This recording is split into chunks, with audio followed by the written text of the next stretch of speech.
we throw around this term data-driven a lot, and certainly you want to be driven by data, but it's really about being more people-driven, more people-centric, really is what it's about, and understanding that it's not as much the metrics and the ones and the twos. It's really more about the psychology and what people are doing, which then, as you kind of mentioned, it got me reading. And I said, well, let me understand behavioral psychology more. So I started studying, taking classes, reading, understanding, thinking around how people make decisions, and then seeing how that exactly aligned to kind of experiences that we deliver online, which allowed me to kind of come up with this concept of this post-click psychology of how we apply psychological elements to these websites to help them deliver these better experiences.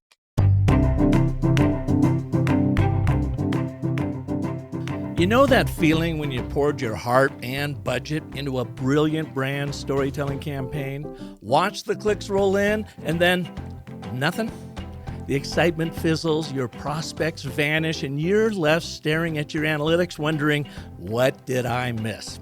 I've been there, and maybe you have too. Hi, and welcome to the Business of Story. I am Park Howell, and today, Shamir Duverseau is here to help us fix that, the post-click experience. He spent 25 years leading marketing for Disney, Marriott, Southwest Airlines, and NBC Universal. But here's the thing. Shamir walked away from advertising convinced conversions are actually won after the click. In this episode, Shamir reveals why the post-click experience is marketing's greatest missed opportunity, how to get your teams working in harmony, and his step-by-step framework for turning your website into a conversion engine. Ready to write your own conversion success story? Well, then stick around because this episode is for you.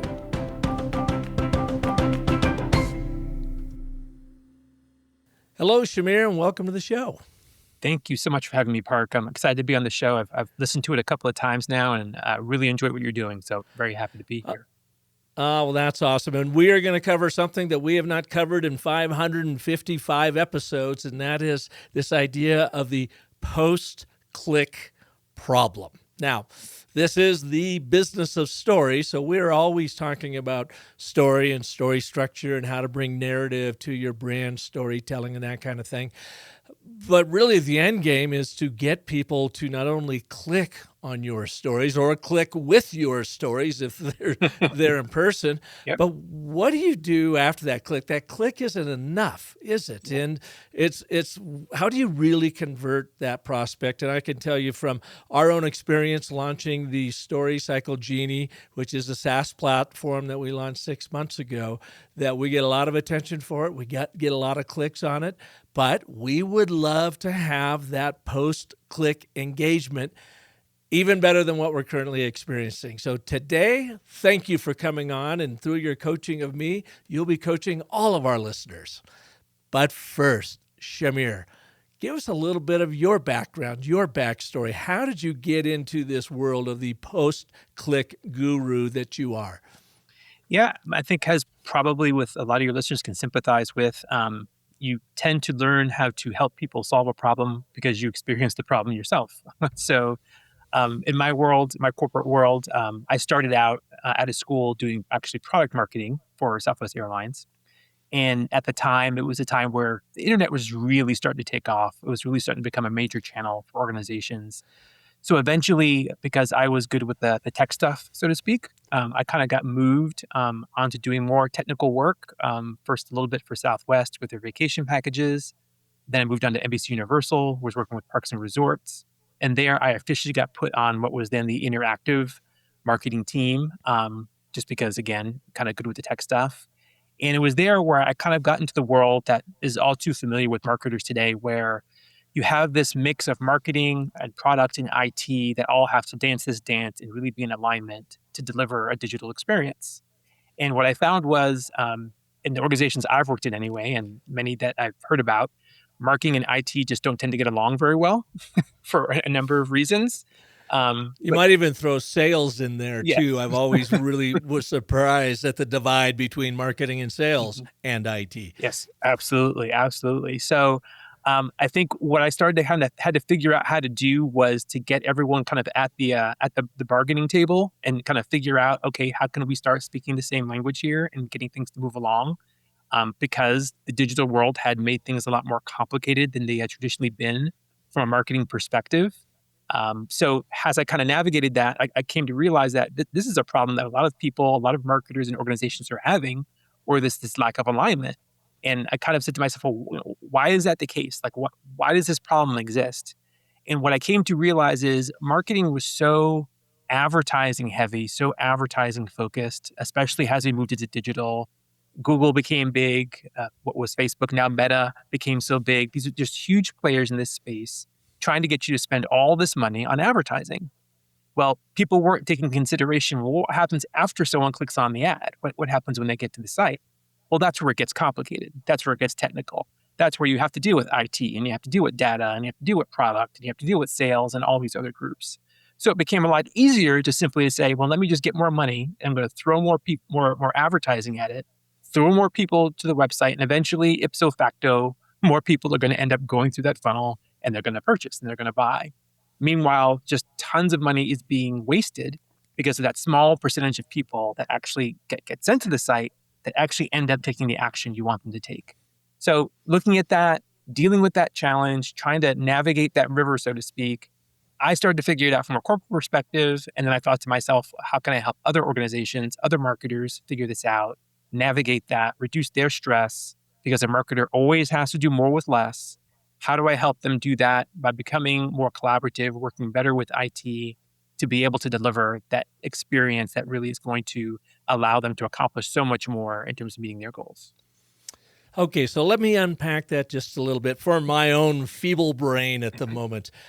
Started at Southwest Airlines, and you were in product marketing. My first thought was, what does he mean by product marketing? But what you were selling there were vacation, like destinations, Yep. that sort of thing. Not airplanes, not tickets, but you want to go to this beautiful destination, and we want you as a Southwest airline, customer flying there.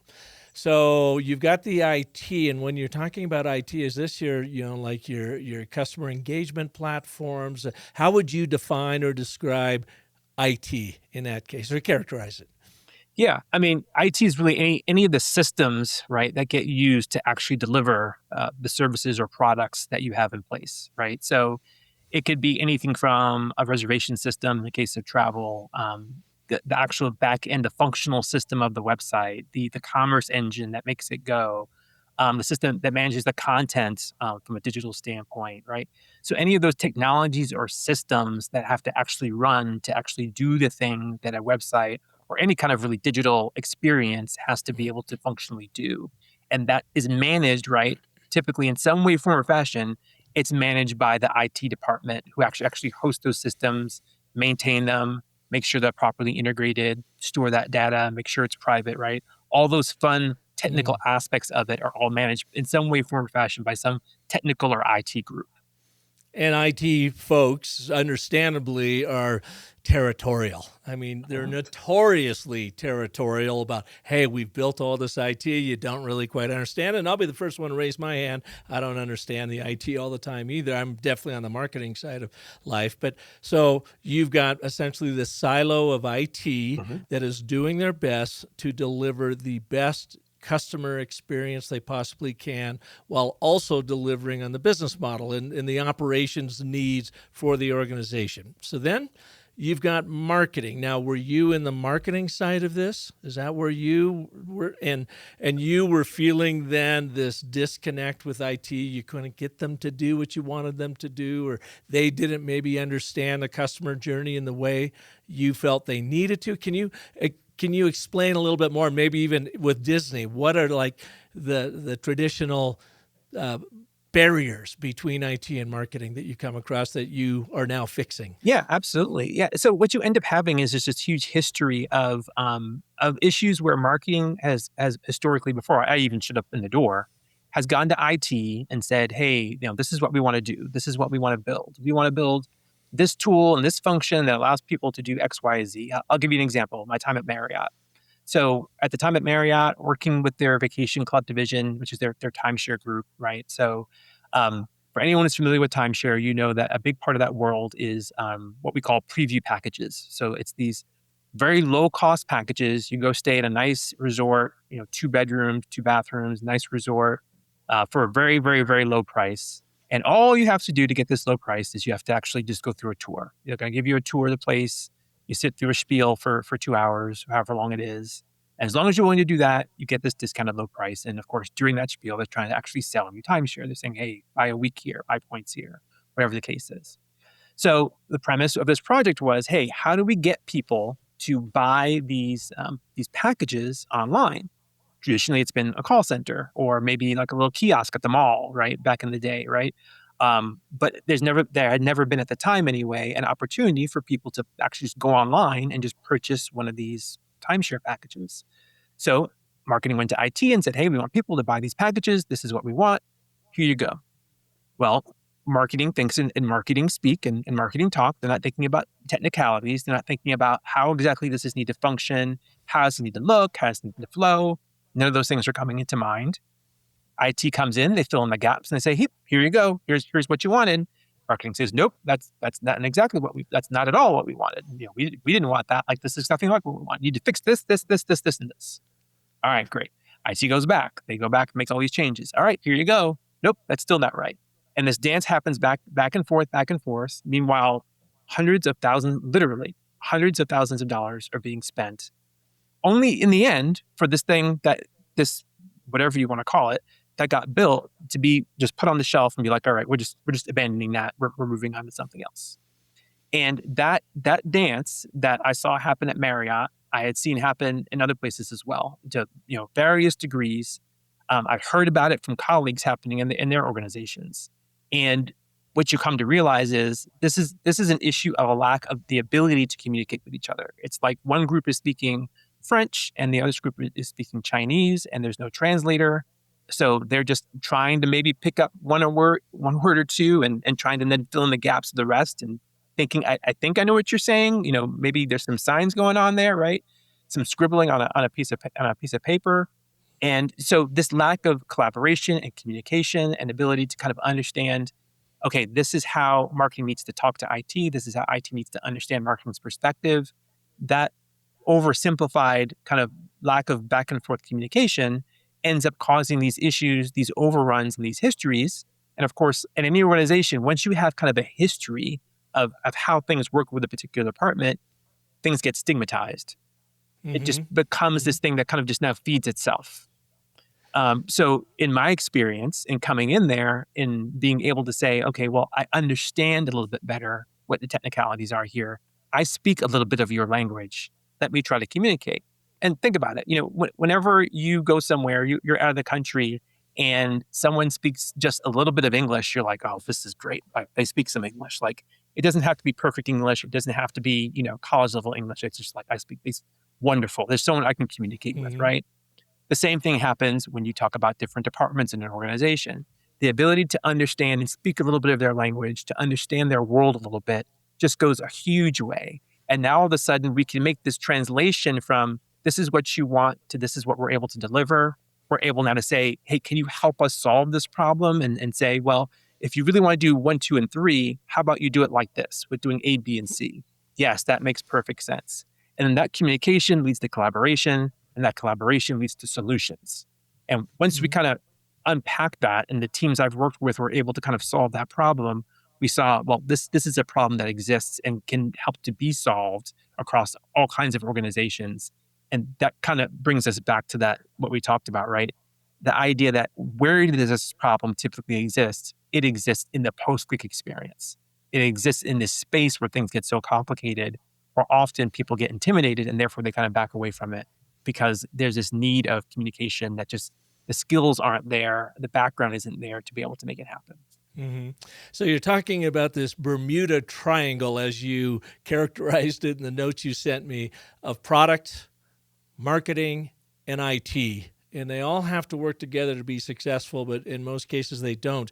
And what it sounds like to me, too, is you're talking about large enterprises. Yep. I know a lot of our listeners aren't in large enterprises. They are, a small to medium-sized business, or they're a couple, 3 people, and they're trying to make their product, marketing, and IT all work together for that end game of that post-click success. Yep. So can you talk a little bit about that? Like, let's bring it down from the Southwest Airlines and the Disneys of the world to us regular folk out there that, we've got a company, maybe it's $1 million in revenue, maybe it's 10 million in revenue. But the bottom line is we are trying to accomplish the exact same things those big guys are. Less expense, faster, more efficiency to market with our marketing and IT and product development. Yep. And then ultimately grabbing the brass ring of increasing that post-click engagement. Where can we start? Well, the fortunate thing is for those people in your audience, things are significantly easier to get started because you don't have the complexities of having to deal with people and personalities and departments and politics and agenda, right? So you're able to kind of take all of that out of it. And now it's just a small group of people trying to find the right technology and then building on top of that. And there are all kinds of great technology platforms out there. So we're going to take one for an example, just to kind of walk through this, and we'll take one like HubSpot, right? Mm-hmm. So a tool like HubSpot allows you to have a technology stack that encompasses the key elements here that you need to be able to build a post-click experience. So I think most people think of HubSpot, they think of the CRM, which is, of course, super important. It's this repository of customer information. So you can say, okay, here's Park, and here's his address, and here's the things that Park has purchased in the past, and here's the kind of things he's interested in, and here's the things he wants to hear about, right? It's just this complete view of Park and who he is in the system. So you take that, and then HubSpot, like many other platforms, has the ability to say, okay, well, I can now take this and I can put a marketing automation platform on that. So that allows you to now communicate with Park and send out SMS messages or send out email communications to Park, pulling information right from that CRM to be able to say, hey, Park, we saw that last year when you last came to us, you bought this vacation or you purchased this book or whatever the case is. So we think that it's time to go on this vacation again, or you might like this other book because people like this other book, right? So now these two systems are built to talk to each other. And you take another system, HubSpot has a content management system. So that's what you build a website on top of. So now all of a sudden, the information that's happening on the website, that information is getting submitted to the CRM and it's triggering an email communication. So those are the kind of connections that you see, for example, when you go to, you go buy a new pair of running shoes and you're on the website and you're navigating through and you add a pair to your cart. You think, all right, I think I'm interested in these. I'm going to add them to my cart.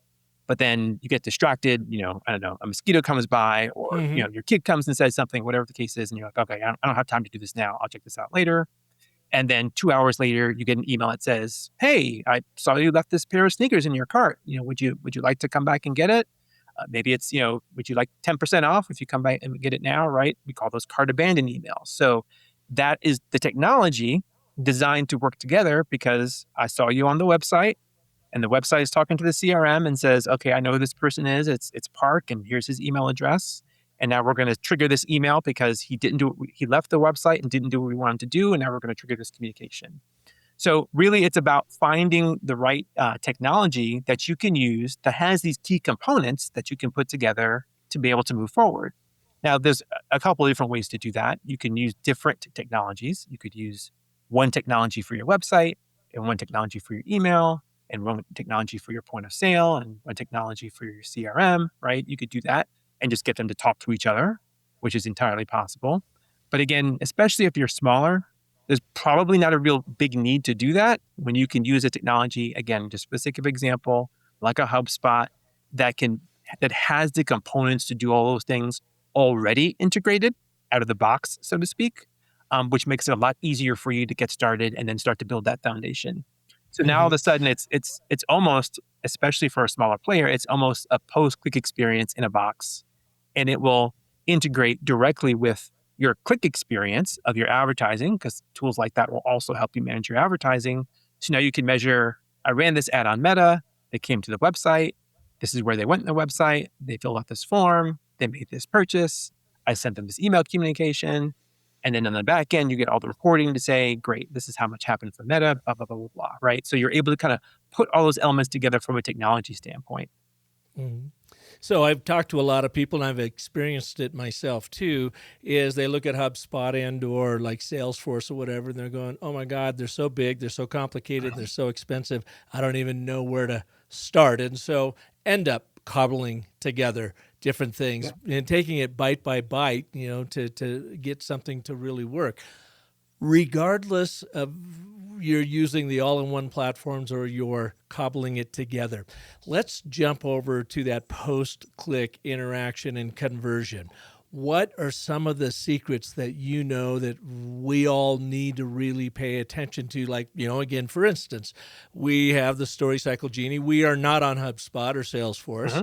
We use Brevo and a couple of other things that we've put together to follow.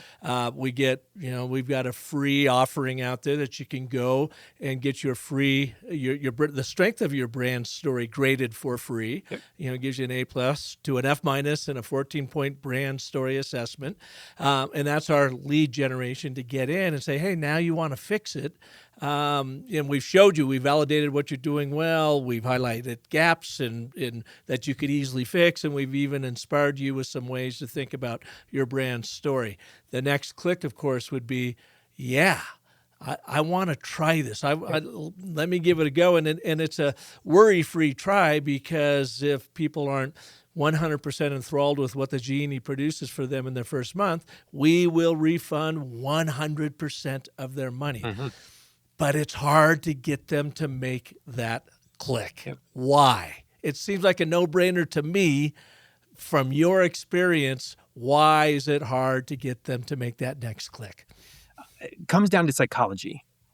It's the psychology of the fact that we're dealing with people, and people who don't feel like they have enough information to make the decision that they want to make will very, very quickly, far quickly than we even like to think, will bail on that decision. And this is what years and years of research shows. If you read, Kahneman's work about System 1, System 2 thinking, Cialdini's work about things that levers of influence, right? People just have hard times making decisions. And you need to make it as easy as possible by kind of using these shortcuts, and then translating these psychological shortcuts into things that happen online. So, for example, things you'll see on a lot of sites is social proof, right? So this idea of X number of people bought this, X number of people are looking at this. Here are these reviews from all these people, right?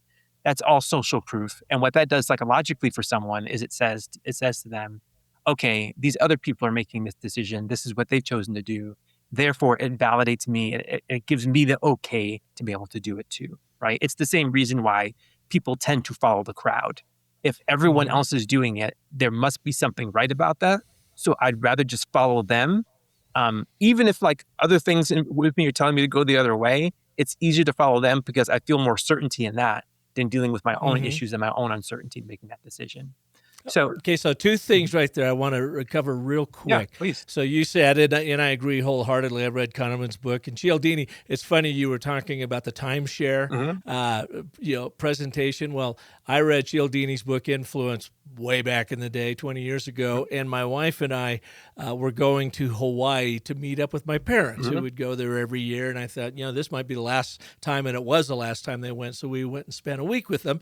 And while we were there, I said, I want to put Cialdini's book to use. I want to see if what he's saying really is true. So we signed up for a timeshare presentation. And doing so, we got 4 rounds of free golf. We got a free meal, all in advance of the timeshare thing. And then we had to show up for the timeshare, which we did. And we sat down and we listened and suffered through the 2-hour presentation. And I just kept checking off everything that Cialdini said they were doing, and then I ended up writing an article about it. So my first question for you is, we do make these snap judgments, and behavioral marketing is a huge part of it, which means at the top of that page, any page, be it the StoryCycleGenie.ai or anyone else trying to sell something out there, get people involved, is you've got to be very brief. It's like headline, what you want, subhead, why you don't have it, a quick little line about, and here's how you're going to get it. Then it sounds like it needs to be followed immediately with social proof. And here is what everybody else is doing. Yeah. So, there's so many different levers of influence, like you said, you experienced in your timeshare experience in Hawaii. And probably one of the things you experienced is it's not just about having these different levers to pull, but it's also about when you pull them, right? You're not throwing them all at once at the person at the same time. It's also about the when.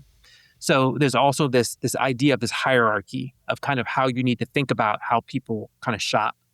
And as people kind of come to a web page, the first idea is relevance. Am I even in the right place? Like, is this relevant to what I'm even looking for, what I'm searching for?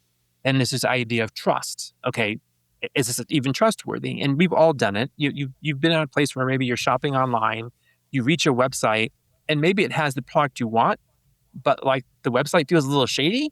So it's just like, I don't know if I'm going to feel comfortable putting my credit card in here. Like, I don't know if I buy something, am I actually going to receive it? Like, if I don't like Hey, it, I see that all the yeah. time on Instagram, and I've been burned now for the last year and a half. And I like, Park, why are you still buying shit off of here?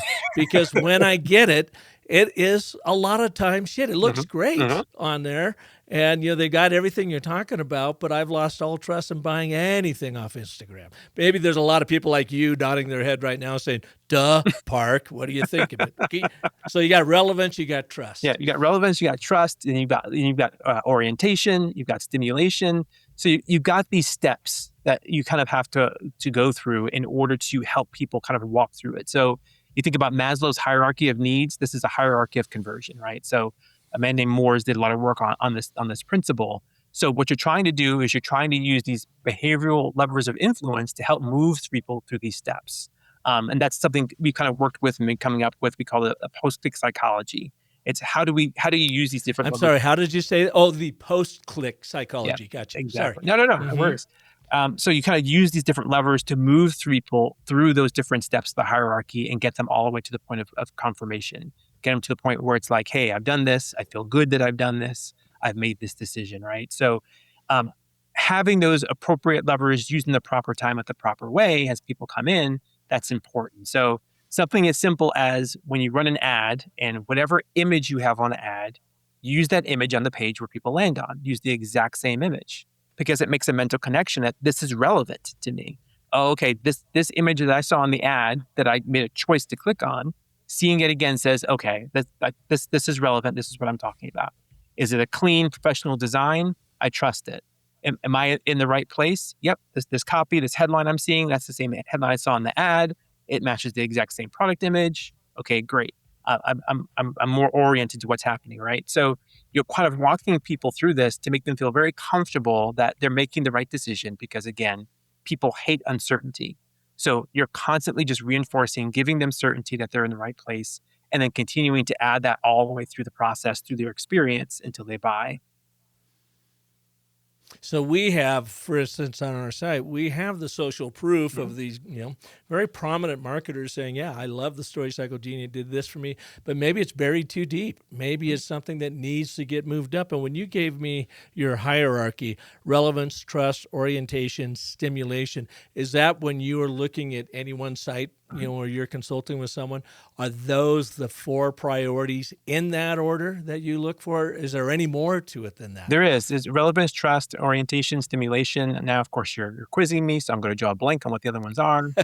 Let's see. There's convenience, confirmation, and I know I'm still forgetting one more, and it's just I'm drawing a blank on it Yeah, because there's seven. But yeah, it'll come to you. yeah, it'll come to me. It'll pop in my head at some point. But those in that exact order is what you want to deal with because you kind of want to check the box on each one, and that way people are moving through it appropriately. You're not really worried about stimulating or motivating someone if the person doesn't even feel like this is relevant, right? You're not worried about making this super easy and convenient for them if they don't even trust where they are, right? So just like Hmm. when we're shopping, you're still translating what happens in the physical world. You're just translating it to the digital world, right? So just like when you're shopping, when you're in a grocery store, the things that the grocery store is doing in terms of where they're putting their product, their cleanliness, how they're positioning things, right? How helpful they are, the marks on the aisles, right? All of those things are still dealing with the right thing of like, okay, am I in the right place? Yeah, there's the relevance. I can see it. Like all those things are still kind of, yeah, are still triggering those same behavioral needs that you need to make those decisions on a psychological level. And people just translate that same stuff online. They end up doing the same thing online. It's just a different medium and therefore a different way to pull those levers, but it's the same levers that need to get pulled. So, Shamir, how did you come across your intelligence on the post-click world? Was it a combination of your own experience learning by the seat of your pants back at Southwest and then Disney, and then applying academia to it? And reading? And I mean, how did you come about this? Yeah, I mean, it was a combination of a few things. Like as you mentioned, a lot of it was the time I spent at Southwest. Probably Southwest and Disney were probably the most influential, just because those are such strong, well-known brands, and brand was so important to both of those companies. You know, it's kind of funny. This is a little bit of a tangent, but when I was at Southwest Vacations, it was at the time when Southwest and Disney, they were just starting to work together. At the time, Disney was working with another, I think they were working with Delta or someone like that. Southwest was working more with SeaWorld. So finally, they decided to work together. And I remember working with the team on the contract on that. And it was just two alphas, of brands in the room. And their stories, I wish I could tell, but I can't tell about what happened in that. But you can Sure. imagine when two alphas kind of get in the same room together, and they both feel like they're the biggest dog in the room, and they're the one that's right. It becomes an interesting combination. But it just goes to show the power of brand, right, and the power of the kind of experience that they deliver, and even to today, right. The experience that each of those brands delivers is so unique and so powerful to those end consumers. So, as a young marketer, getting exposed to that was a big deal. And then, therefore, as the internet began to grow, seeing that begin to being applied to the web, and how do you communicate that with that experience? Working at Disney, spending a lot of time with the teams there, trying to translate a lot of that kind of magic and experience that you get from the parks onto the website through different functions and different tools in terms of creating your experience and planning your vacation and what that's going to be like. So a lot of that was what I was exposed to very, very early on. But again, it was a lot of technical elements that were going on there. So as I started to be exposed to that, and I started to kind of see this issue, this challenge, this conflict that existed between marketing and IT, I saw, of course, I sat there, I saw these rising ad costs that were becoming just like oftentimes cost prohibitive. I saw finance people just like freaking out about marketing, just continuing to ask for more and more money, but not getting the same kind of return because those ad costs. And eventually I kind of started to put it together, and I said, I can do this. Like I can help people kind of navigate this and figure this out. So eventually I kind of left the corporate world back in 2012 now. And I said, let me strike out on my own and begin to do this. And that's exactly what we've been able to do. Our first project with the hotel group, Viceroy Hotel Group, we helped them better measure what they were doing. We helped them set up some better experiences and measure the effectiveness of those better experiences. And as I started to do that, I started to understand, yeah, we throw around this term data driven a lot. And certainly you want to be driven by data, but it's really about being more people driven, more people centric, really is what it's about. And Hmm. understanding that it's not as much the metrics and the ones and the twos. It's really more about the psychology and what people are doing, which then, as you kind of mentioned, it got me reading. And I said, well, let me understand behavioral psychology more. So I started studying, taking classes, reading, understanding, thinking around how people make decisions, and then seeing how that exactly aligned to kind of experiences that we deliver online, which allowed me to kind of come up with this concept of this post-click psychology of how we apply psychological elements to these websites to help them deliver these better experiences. Yeah. So if speaking to our listeners right now and they were to say, let's have them pull up a website, pull up a landing page that you've got, maybe it's even your home page, and you feel like it's not converting as well as it could. And say now you are looking at that, Shamir, Mhm. what are the routine mistakes we all make on our websites that are leading to post-click, delirium because no one's clicking? What are we doing wrong? Yeah. So the first two things I always tell people to think about are usability and persuasion in that order. So the first thing to think about is usability. And what we mean by usability is how easy or hard is it to find the information that someone would need in order to make a decision? And sometimes we take that for granted because I've been in many meetings with a number of clients where they will literally tell you like, well, people will figure it out. And the answer is no, they won't. You don't want them to figure it They out. won't figure No. it out. You need to expressly tell people information. I'll give you an example. We worked with a client once, and I can name them. It's Wyndham, and they have this experience where for their vacation rentals, so think of it like Wyndham's version of Airbnb, they would have this button that says, "Hey, book your reservation now." So we changed the copy on that button to say, well, start your reservation. Because what happens is when you click that button, you're not actually booking anything. starting the reservation process. So we said, well, let's change it to start your reservation. And we tested it. We actually did a controlled experiment to say, which would work better. Turns out, start your reservation worked terribly, absolutely terribly. It completely bombed. So what that told us is that what the copy says there matters a great deal. We just got it wrong. But obviously it has a powerful impact on people. So the next test was to say, okay, look, we're going to keep it saying book your reservation now, or whatever the copy happened to be, more direct.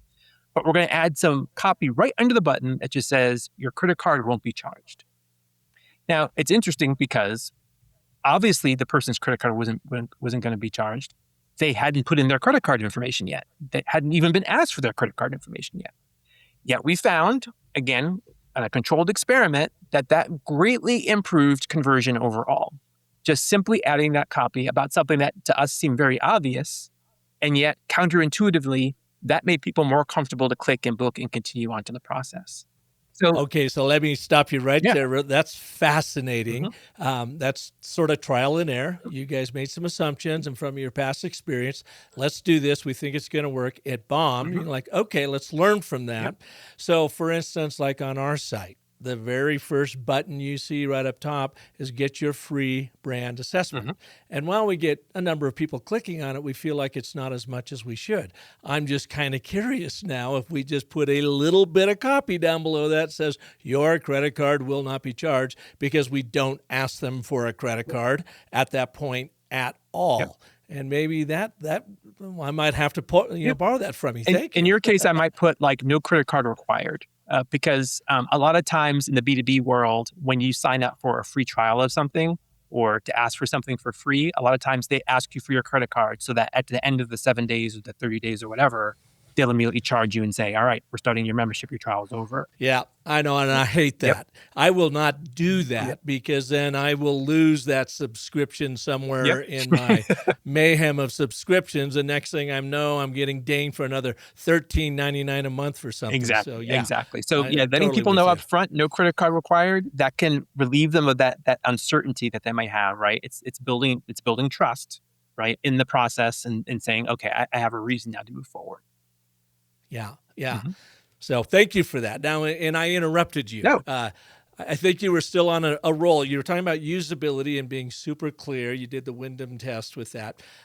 Okay, then what was the second one you said? Usability is key. Yep. Then the second one is persuasion. So you have to tell people why I'm going to do this. And what's happened over the course of kind of the evolution of marketing, and it's getting better for certain, but it still happens quite a bit, is that people think of marketing and marketing copy like the romance copy, the fluffy copy you see in a magazine or like you see in an ad or something like that. And they take that same kind of copy and they put that in the website. And they have to recognize that the website is a different medium. The website it's not a magazine ad. It's not a fluffy, flowery brochure. The website, it's utility. Yeah, exactly. It's where the rubber hits the road. It's like I made a physical conscious choice to come here because I'm interested in your product or service. And now what you need to do is tell me why I should get your product or service. The website is essentially your salesperson. And just like a good salesperson builds value in what they're selling and persuades someone to buy, that's exactly what the website should do. It should build value and persuade someone to buy. What is the value of this? Why should I do this? What benefit will I get from doing this? And being as direct and concrete as possible is what people are looking for there. Because again, they're trying to make a decision. You go to buy a car, you don't want to hear a whole bunch of fluff from the salesperson. Like, you want to understand what isn't I'm buying here because I'm about to spend $50,000. I would like to understand, what I'm buying. Like, am I going to spend a lot on gas on this car? Does this have the safety features I'm looking for? Is my kid going to be safe in this car? Is my phone going to sync with it? There's just practical things that you want to know to make a decision when buying a car. And I know because I just bought one, right? That's just what happens. So you're taking that same experience and you're translating that online and helping people make those practical decisions. It's why research is so critically important. Another tip for your listeners, the importance of having mechanisms to gather feedback and research from the website and what people are doing, because people will tell you what's missing. They'll tell you what's wrong. And all you have to do is read it and react to it and say, oh, I can't find this. I can't find that. This is confusing. Great. Let's adjust it. Let's add this information. Let's add this content. and use that information to help people be like, okay, now I can see what I'm looking for. Now I can see I'm buying for, I'm buying a shirt, and I need a size chart to understand, well, what is small, medium, or large. Like I don't know what that means. Like that it depends. I have some shirts are large and some are small. It depends on the brand, right? But when you put measurements on there, or you put body types on there, or you put assessments that walk you through steps by steps and say this is what you need. Those things are all psychological tools that are decreasing uncertainty and allowing people to move forward and make decisions. And that's what Okay, then persuasion is about. the question then I have for you, that how do you make it easy for your users to provide you with their input, to give you that research and that insight to make the changes to make your UX that much better? Yeah. So there are passive ways to do it, and there are more active ways to do it, right? So the passive ways to do it are things like Google Analytics, right? The free analytics tool that you put on there. There's a tool called Hotjar, which is pretty inexpensive. What it will do is it will allow you to watch like recordings of people navigating the site and sessions. It'll give you what are called heat maps to show like where on the page are people spending their time, how far down are they scrolling, right? So those will give you some directional things to do. So those are a little bit more kind of passive. The active things you can do, and Hotjar actually also, I believe, has this functionality, is you can actually put surveys on there. So you could put a tab on there, and we've probably seen it, a tab that says feedback that just shows up on every page of the site. And when people click on that tab, they can type in, whatever feedback or whatever questions they have or whatever the case is. And the way those tools work is they will tie back and say, hey, this person was on this page when they typed in this information. So you can see that, okay, they were confused, and they were confused about the content on this page or about this product or whatever the case is. You can do surveys that come up for every X number of visitors that just ask them, and they don't need to be long surveys. They don't need to be 50 questions. It can be like 3 to 5 questions that you're just asking them. Hey, were you able to accomplish what you were on the site to do today? What were you looking for that you didn't find while you were on the site today? Right? Just simple questions like that. And then because of the advent of AI, it becomes very easy to kind of aggregate all that data and say, hey, are there patterns with all this information that we're getting? And it begins to say, hey, look, a lot of people were saying they couldn't find the size chart. A lot of people were saying they couldn't find what color options they had. A lot of people were saying they were confused. Am I going to need a credit card to do this, or am I not going to need a credit card to do this, right? So that information allows you to make those appropriate changes on the website and ultimately help people make decisions. Yeah. What else are we missing out here? You've got us, usability, paying close attention to that. You got to be persuasive. Yeah. So get the romance novel off there and just give people what they need, because they're going to be on that site very quickly and make some decisions. Do the research, both passive and more direct in the feedback loop and so forth. Anything else we should be considering? Yeah, I mean, the other thing I consider, and this is kind of like the third rung in that chair between usability and persuasion, and again, you're kind of going in the right order, is it's only after you do those things that you should worry about incentivizing people. So, if you immediately start throwing people at, promo codes and free shipping, and those things are appropriate and they're fine and they're good, but you don't want your incentivizing people to convert to be the thing that's like, if it's not there, then I'm not doing this. Like, solve the basic problems first. Make it easy to use, because you have people who will buy it who don't need those incentives. So make it as easy for those people as possible. You have people who will buy it who just need to understand and get better information. So make it as easy for those people as possible, because those people effectively are free to you. Like, they're not costing you any more to do it. Only after you do those things do you, in a targeted way, then introduce, okay, let me throw you this promo code. Let me throw you this free shipping. Then you start incentivizing people to take action. But don't incentivize people who don't need the incentive. They just need a question answered. Don't incentivize people who don't need the incentive. They just need to be able to find the size chart. They just need to be able to find the right button to push to take the action they already want to take. So it's really a matter of going in the right order. Yeah, and in our case, then the incentive is first, hey, get this free brand assessment. Yeah. There's an incentive there. It doesn't cost you a thing. No credit card required, whatever. And then the next incentive is try the Genie for 1 month. If you're not 100% enthralled, we'll give you 100% of your money back, and you keep all the assets you created. So we haven't done anything. I mean, in the past, when we first launched in the soft launch, it was you could get 20% off for life, and you Mhm. could do some things like that just to get some people on Sure. board. And we still have some of those promos going, but this is about delivering value with every step of the Story Cycle Genie process. Absolutely. And, the thing I should caveat all of this with is that, like, there is no one size fits all. There's no magic button. There's no, silver bullet here. Like, it depends. Like, it depends on every business. I'll give you a great example. When I was at Southwest, we were running a sale on the vacation side of the business. I think it was like a kids fly free uh, promotion that we were doing. And the reason that we did the sale is because the airline was going to be running a sale just for general passengers, not just vacation package passengers. They were also doing, I think it was a kids fly free, friends fly free. I can't remember what it was exactly.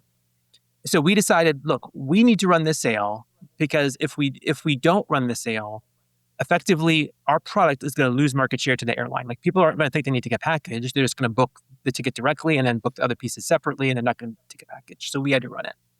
But we didn't have the same kind of rates the airline did. So we had to make a business decision to say, okay, well, we're going to take a loss on these tickets for the sake of protecting our market share, our share of people who want to take the packages versus just buy the airline tickets. So it's easy on the surface to decide and say, oh no, like we're not doing that. I'm not going to, I'm not going to do this if we're going to lose money. But you have to make business decisions sometimes that say, hey, there's other factors at play here, and we have to look at the big picture. And in that particular circumstance, market share was a bigger picture to maintain the growth of our business moving forward, right? So I use that Mm-hmm. that example as just to say, there's no one size fits all. What works for B2C doesn't always work for B2B. What works when you're just early in go to market, like you were with your particular platform and tool, does not necessarily apply to what happens when you're a bit later in the market, right? So sometimes it is okay to lead with an incentive because you're trying to grow market share and you're trying to develop some semblance of trust. So you need to incentivize people a little bit because you have to get over some barriers that perhaps more mature products don't have to deal with, or more known products don't have to deal with, right? So I caveat all the advice with saying that the work that we do, like, there's no cookie cutter model, right? It's all custom because we have to understand your business, where it is, what are you trying to accomplish, what are your goals in the short term, the long term, what's your product, what's your psychographic and demographic look like, right? All those things have to be taken into account. And then we're able to apply these principles and say, okay, this is how a principle applies to your product and your business and your market. Mm-hmm. And by the way, even that's in constant flux, and that changes because that could be different in 6 months or a year or 2 years. So I caveat all this by saying, I don't want any of your listeners to take away and say, great, I'm going to do that. My business is going to double. Bob's your uncle. I'm done. I'm out of here. I mean, I wish I could say that, but that's not the way it works, right? You have to always Well, put it in the proper context. I loved your Wyndham example. So here you come in and you and your team and you have all this experience and book knowledge and you're like, okay, that first button, book your resort or book your trip wasn't working. So you're thinking to yourself, well, my gut says, my intuition says, let's change that to start your reservation. We think that's going to work. And then it's probably a little deflating to go, oh, crap, that didn't work. Okay, well, let's go back to what we have. And now let's just try adding a little note at the bottom of that. So I think what's so powerful about that story to me is that you have both intent and intuition at play here. You're intuitively trying to understand what's going to work, but you also have the intent of what's worked in the past, and they don't always come together all at the same time. So it's a lot of trial and error. And you know what I left out of that story? The reason that we started with that task and changed the copy to be start your reservation or whatever we used there, it's because we had done that test with another client, a hotel client, and it did work well. So we took it and said, hey, it worked well with this travel hotel client. You think you're so smart, Shamir. The universe is going to come up and bite you in the ass just like it does to all of us. But you learn from it. That's how you know, right? Exactly. Yep. It's a great story. Hey, we ran your brand, of course, through the Story Cycle Genie, as we do with all of our guests on the show. Yep. What did you think of what it gave you? It sent you over the brand assessment that took all of about 2 minutes after it visited your website. And then from there, it was about another 4 minutes. It created the overall brand narrative strategy for you. What was your take on what you received? No, I thought it was great. Honestly, I think you recall I emailed you and I was like, "This is fantastic! Like I'm gonna keep this and file this away. Like this was this was Oh, wonderful." don't file away. Put it to Oh yeah, use. yeah. I'm not gonna get rid of it. Let's put it that way. Like this is gonna Right, be right, saved so right. we can look at this later, right? Um, Yeah. Yeah, no, I thought it was great. It's interesting because we've been doing some brand work of late, right? To try to make sure that we are showing how we're different in the marketplace, how we focus on technical marketing and not just generic digital marketing, how we focus on the post-click experience and not necessarily kind of the advertising SEO piece of it that so many other agencies kind of focus on. So it was interesting to see that when a tool objectively looked at the site and looked at who we were, it kind of came back and said, "Yep, this is what you look like to me." And it clicked a lot of those buttons, it checked a lot of those boxes for us to say, "Hey, look, it looks like we're going in the right direction." But it also highlighted like, this isn't exactly right. Like, what are we saying here that might be a little confusing? That isn't as clear as we should be and could be to the market that we're trying to speak to. So it also gave us some tools to make some adjustments. So that's why I really appreciated it, and it was just happened to be awesome timing that we got connected and I was able to look at that. Ah, there's the universe at Mhm. play again. Was there anything that you read in that assessment and/or the brand narrative strategy that really shocked you, like stood out, like, wow, I'd never thought about it that way before? Yeah, it was interesting. One of the things that we kind of talk about a little bit, but don't necessarily kind of maybe beat the drum as much as we should is we really want to be an extension of our client's team. And a lot of people say that, but we really look at our jobs as not so much to say, hey, we want to help company A really succeed and hit their metrics and hit their goals. Like, that's nice, but our job is to help Park at company A look good, help you hit those metrics and goals, help you get that bonus or get that promotion, or frankly, just help you get home at a decent hour so that you can have dinner with your kids because you're not stressing out over all the stuff we have to do. Like our goal is to help you as a person and as an individual to do that. And it kind of came across, but didn't has clearly come across as we wanted to. So that was a big like aha, like, hey, this is a big thing for us in terms of how we look at it. It's funny, our core purpose that we've defined as a company, which will really resonate with you, is give people a better story to tell. Give someone a better Hmm. story to tell. Like we want the individuals we work with to be able to have a better story after working with us than they would have had, a month ago or a year ago, or whatever the case is. And we want that to come across, but it didn't really resonate. It more translated like, oh, we'll have some team members that we'll dedicate to you and maybe they'll work in the same location as you kind of thing. So it let us know that, hey, maybe what we're trying to say, maybe we're being too subtle about it and it's not coming across the Hmm. way it really should. Yeah, and your brand purpose statement that it wrote for you based on how you are currently showing up in the market is Smart Panda Labs exists to empower marketing leaders to transform from overwhelmed coordinators into confident growth Uh-huh. drivers who prove measurable impact and advance their careers. Now, that's a Hmm. mouthful because it's coming in and saying, well, this is kind of what they're saying, and Right. here's if you were to cobble it together in a brand purpose statement, here's what it is. But I like yours even better, about helping them, live into a better story or whatever. Hmm. And then all you would do, Shamir, within the Story Cycle Genie is tell it that. Hmm. Say, this is really what we're driving for.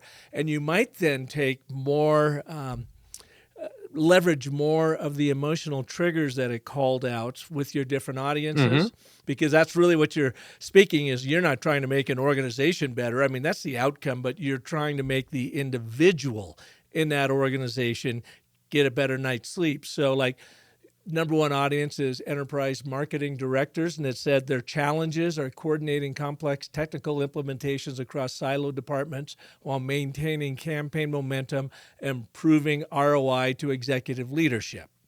Their fears, career stagnation, kind of like what you were talking Hmm. about, from failed initiatives, losing credibility with C-suite due to technical execution gaps, being replaced by more technically savvy Yeah. leaders. What frustrates them? Inheriting legacy systems without documentation, managing vendor relationships that don't understand enterprise complexity, translating marketing vision into technical requirements. So those are the negatives, Mhm. right? Those are the emotional triggers that you can really poke at. Find the hurt, amplify that pain, and then you help heal the wound. And then the positive, what do they ultimately wish for? Becoming recognized growth driver within an organization, achieving executive level influence through proven results, building high-performing integrated teams. Mhm. So, having gone through all that, does that feel accurate to what you know about your customer? It does. No, it does very much so, for sure. Mhm. Yeah. And then it gives you ideas on how you can story off of those, Mhm. telling stories, showing stories to be able to connect with them on that very emotional level first to get them to say, yeah, you get me, you Yep. understand me, you appreciate what I want, empathize with why I don't have it. Therefore, now let's level it up to the logic reason brain. Show me, Shamir, how we're going to do this. Exactly. And I think it's great that we'll be able to kind of leverage that information to further refine the content and not just the content, but also the structure, right, on the website in terms of how we kind of lay that out and how we tell that story, right, on the web, to people who hopefully come to the website to check us out, to validate us, to see, okay, Yeah. do these guys solve the problem we're trying to solve, right? And tell it from the Yep. perspective of, as you mentioned, those emotional drivers, those emotional levers that, like, yeah, this is what I'm feeling. Cause that's really what we want to get to. Like, this is the frustration or the anxiety or the worry or whatever the case is that I'm feeling when I'm at work and I'm trying to do what I'm trying to do. Okay, great. These guys get it. They Yeah. understand it. That empathy gives us some sense of authority, which is another, coming from Cialdini's work, right? And allows us Yeah. to then, therefore, hopefully have that initial conversation and engagement with them. Yeah, without a doubt. And of course, the Genie can do all that for Yeah. you. You build the brand brain in there so it knows you inside and out, and then it'll help you create strategy and, of course, even your landing pages, Awesome. and it'll write it in your voice and so forth. So, anyways, that's the last I'll sell on the Genie with you today. But I want to thank you so much. I think you've got kind of a freebie for our listeners that they could go and start looking at their post-click experience. What is that? Absolutely. Yeah. Please connect with me on LinkedIn, Instagram, and DM me. We have a free template that you can use to help kind of track the opportunities that you can use to improve your experience. And we've got like a little starter guide that will give you some tips, give you some beginning things that you can do from a website perspective, from an email perspective, some things you can try that perhaps you're not doing that will kind of get you started on the road to really addressing that post-click experience based on that psychology and start to influence people. So you can go through it and see, yeah, I've tried this one or I'm doing this one, but I never thought about these three. Let me give those a try. And that's what we encourage people to do, to test it and try it and see if it works. Some things will work for your audience and some won't. Oh, But with almost any tool that you have today, it's easy enough to test and see and understand and measure and understand exactly what does or doesn't work for your audience. yeah. Is there a specific link to that guide, or just go to your website and it's right there? They can actually connect with me personally on LinkedIn, and I can Okay. DM them the guide. Yeah. Mhm. That'd be the best way to do it. And we've got your link on to LinkedIn in the show Yep. notes, folks. So check it out over at businessofstory.com. Well, Shamir, thank you so much. This has been really helpful for me. And I know hopefully it's helpful for our listeners too. I hope so. I hope it is. And thank you so much for having me. It was a great show to be on, great show to start to listen to and be introduced to. So I'm very happy that I was able to be on today. Awesome. Thanks. And thank you for listening to and sharing this edition of The Business of Story. If you'd do me a huge favor, jump on over to any place you get your shows, iTunes, Spotify, whatever. Give me a rating and review because it certainly helps us get found in the noisy world out there. And if you have yet to grade your brand story, jump over to StoryCycleGenie.ai, and for free, it will give you a grade from A+ to F- and a 14-point storytelling assessment at StoryCycleGenie.ai. I hope you'll join me next Monday when Dan Manning, a phenomenal storytelling coach, will be here. He's going to share a simple, repeatable story framework that has sold millions of dollars and has even helped executives land choice jobs in Fortune 10 companies. And until then, remember that the most potent story you will ever tell is the story you tell yourself. So make that one excellent. Thanks so much for listening.